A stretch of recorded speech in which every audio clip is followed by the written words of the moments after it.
Nagpakain pala ako ng kanin na may Integra 2,000 sa aking mga alagang mga ibon. Makikita nyo, gustong gusto nila yung pagkain na yan.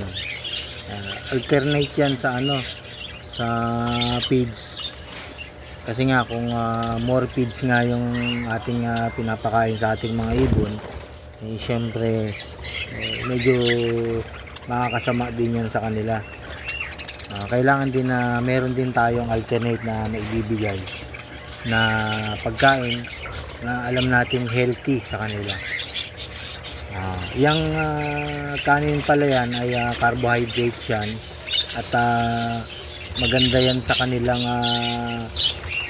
kalusugan, dahil nga sa tao yan nga yung number one na kinakain nga natin na talagang nakakapag busog sa atin. At yung Integra 2,000, yan naman yung nagbibigay ng kanilang lakas, kasi nga yan ay may immune booster.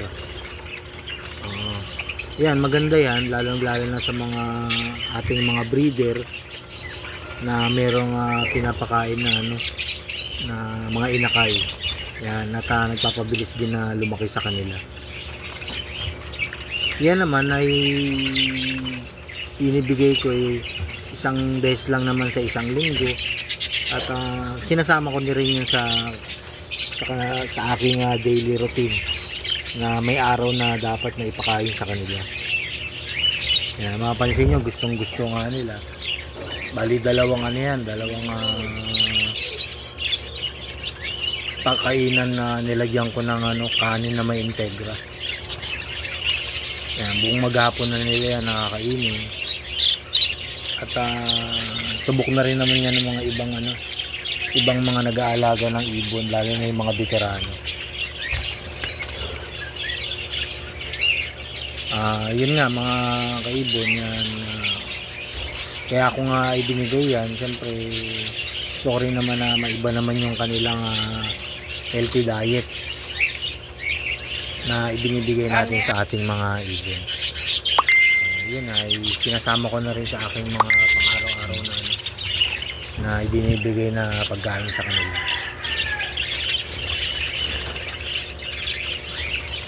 Nakita nyo, masaya mga ating mga ibon, at bawat butil ng kanin ay talagang kinakain na nila. Pansin nyo, talagang makikinis yung aking mga parakeets, kasi nga naandyan yung mga nutrition na makukuha sa kanin at Integra. Yan, talaga yung Integra kasi yung nagpapabilog ng katawan ng ating mga ibon, lalo yung mga parakeets. Lahat yan na alaga kong ibon ay binibigyan ko rin yan, mapa-cocktail, mapa-alps 1, alps 2, pinches, mga maliliit na ibon.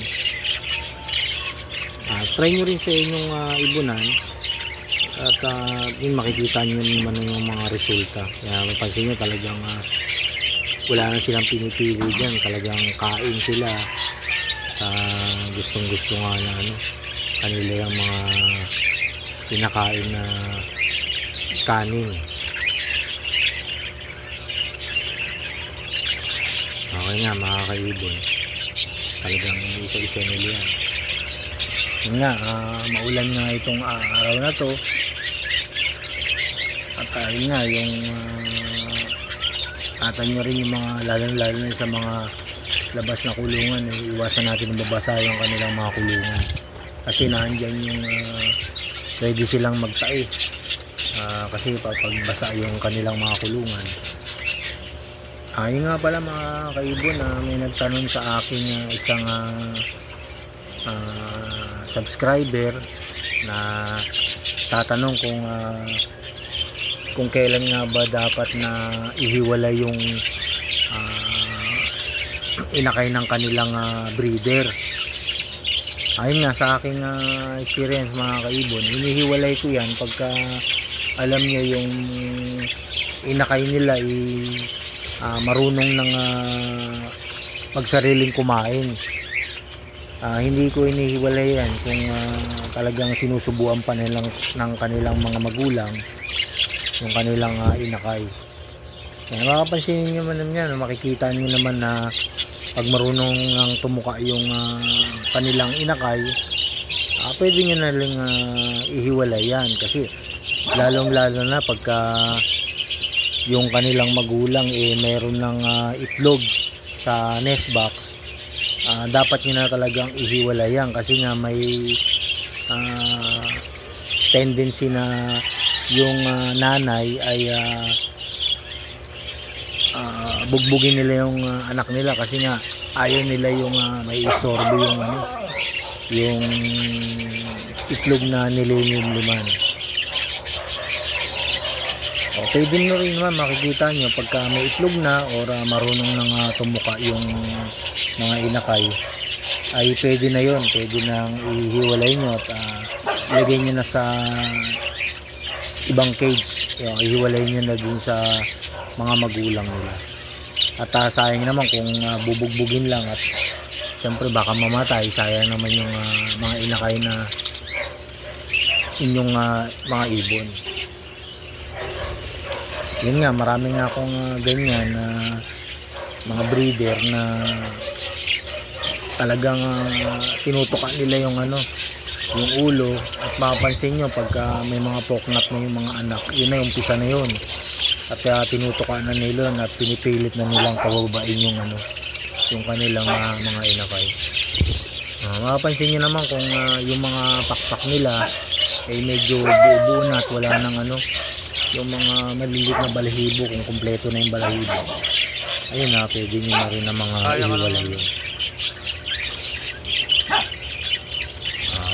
Yun nga mga kaibon, nandito na lang yung video natin. Bali inopen ko nga yun kasi nga may nagtanong na isang kaibon na subscriber nga, yun nga, kung paano daw at kailan natin ihiwalay yung inakay sa kanilang mga magulang. Yun nga yun, pagka alam nyo nang marunong nang kumain at kompleto na yung mga balahibo, pwede nyo nang alisin yun. Ayun na lang mga kaibon, thank you po sa inyong panunood, at pa-share na lang po itong video na to, at like and share and subscribe para sa at click na yung notification bell para updated po kayo sa aking mga bagong ina-upload na video. Dito na lang po. Salamat po sa inyong panunood.